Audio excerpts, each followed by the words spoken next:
Me and my sister, we have a past. We almost died. I love seeing a classic fairy tale go from like this G-rated aspect to like a hard R-rated violent element. If you could take an R-rated movie and give it the reverse treatment and turn it into a G-rated fairy tale, what would that be and why? Ooh, what springs to mind is Alien. Yes! Can you imagine? Like cute little aliens, you know, like little green men, like the ones in Toy Story. It's not gonna pop out of the stomach, right? Yeah. It'd just sort of like come down and be like, hello. Yeah. What about the Hurt Locker in fairy tale form? How would that look? I don't know. Probably not so good. Yeah. What about Pulp Fiction? Yeah.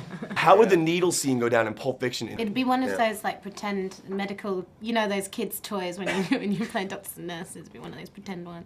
Now, I love seeing a classic fairy tale turn into a hard R-rated movie. I mean, it's just like, to me, it's like the most epic, badass thing ever. So hypothetically, if you could take a hard R-rated movie in the history of cinema and convert it to a G-rated fairy tale, which one would you want to see take the reverse route? That's a good question. Brain Dead, Dead Alive. Yes, that would Peter be, Jackson. Yeah, that would be a good fairy tale. That's like the best answer of all time. With the lawnmower. Yeah. How would they reshoot the lawnmower for G-rated? I don't know how they would do that. Probably like a, what do you call it in English? With the, I don't know. I don't know how you do that actually. At the hands of a witch. But that past made us stronger. We'd gotten a taste of blood. Witch blood.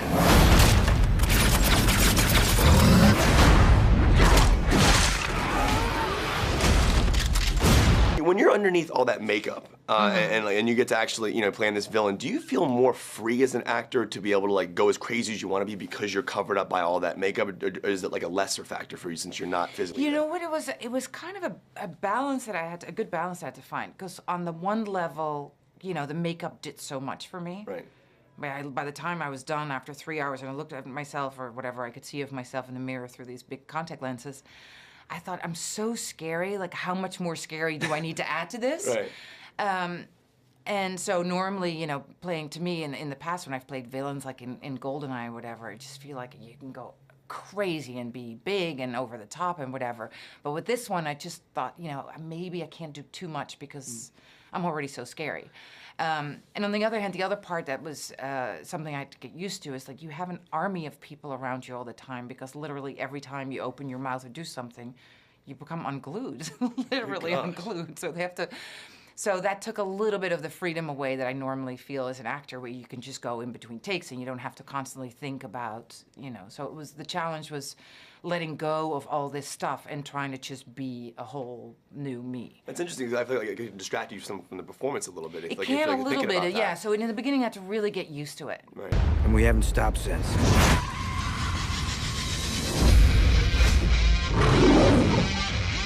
My name is Gretel. And this is my brother Hansel. I'm not going to have you telling me what to do. How do you best kill a witch? Cutting off her head tends to work. I want to ask you about the 3D aspect of it, because you mentioned that you shot half of it in 3D and then converted half of it. Yeah. At what point in the production did you say, okay, I'm not going to shoot this part in 3D, but I'm going to shoot that part in 3D? It's actually mostly practical reasons, because the cameras are so big. So we decided to shoot everything we did on set, and on the back lot we shot with the real 3D cameras. But when we went out to the forest and in the mountains, it was just too big for us to pull them along. Right. So it's practical reasons mostly, because when you shoot in real 3D, it looks so good.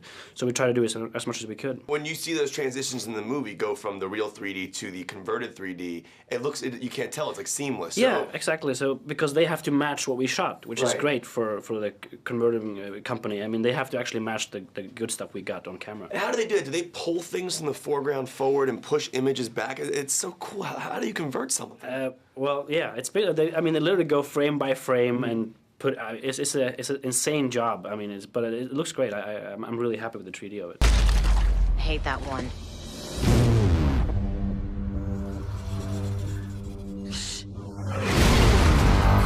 In the last 2 weeks, we had 5 children taken from us. A witch does not come out in the open like that. I don't think we're hunting witches. There's something else going on here. I have to say, one of my favorite scenes in the film is when you guys meet your super fan. I believe it's Thomas Mann who plays him. And you say, this is kind of creepy. You guys, like, pictures of you guys.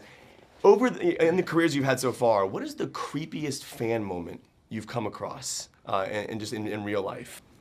I haven't had too many. I mean, I did have once. I was doing a play, and I got sent every single day. I was getting sent like these big packages of all this strange stuff that didn't make sense. It was really kind of odd.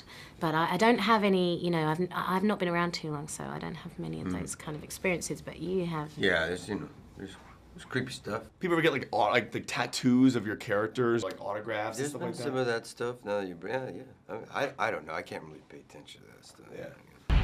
We have to find those kids. Let's start with this. Shoot anything that moves. I see you got my invitation. I have my sister.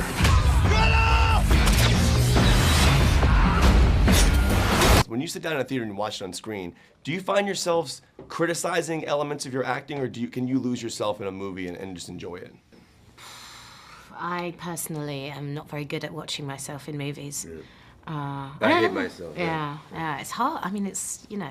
Why do you hate yourself? I mean, you're a great actor. I don't do movies to watch Yeah. myself. I do movies to do entertain it. people. Right? Yeah. If you're in a movie that you're in and there's actors that you love and you want to see perform, like, can you enjoy that aspect of it? If I'm not near or around it, yeah. It's true, because you'll watch yourself and then go, and then for like 10 minutes after that scene, you're My favorite scene in the dissecting it and you can't concentrate on the rest of the film. It's terrible. Well, that's new.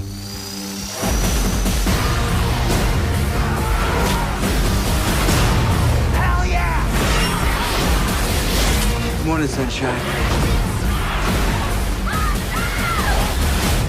You know, one of my favorite scenes in the film is when Thomas Mann shows up and he's like this creepy fan, but then he gets to join them on the adventure in the end. As a movie fan yourself and a director, I'm sure you've seen a zillion movies in your life. If you could be there with a cinematic hero of yours and tag along for an action scene, who would you want to tag along with? Easy. Han Solo. I would work on the Millennium Falcon somewhere. I could, you know, change the gasket or something like that in the engine room, something like that. You do anything. You mentioned Han Solo. Did you do it on purpose? Because sometimes I felt like, and when I said Hansel, I kept hearing a little bit of Han Solo. Actually, no, but I, of course, heard it. I mean, I noticed it too after we shot it. But yeah, it sounds Han Solo. It's very similar. Yeah. It does sound similar. Now, I have to ask you, when you're behind that camera and you're shooting some of these epic action scenes, for me, I'm in the theater, I'm doing backflips and cartwheels, I'm like the geeking out and crying nerd tears. When you're behind that camera, do you geek out, or like, because where's that line of being a professional director but also being a geek out fan about what you're shooting and what you're making? I don't know if there's a line. Yeah, I geek out a lot of times, and I ruined a take one time because I was so excited about it, and I started screaming yes and shouting, and I actually yelled cut too soon because I was so excited, and Jeremy was just looking at me, what are you doing? You just cut the scene midway. I mean, I just couldn't What was hold the scene, my... can I ask? It's when a witch clings onto his leg, and he kicks the witch up, and he shoots her in midair, and I got too excited while shooting it. But yeah, it's easy. I get really into it when we're shooting. I don't hold back.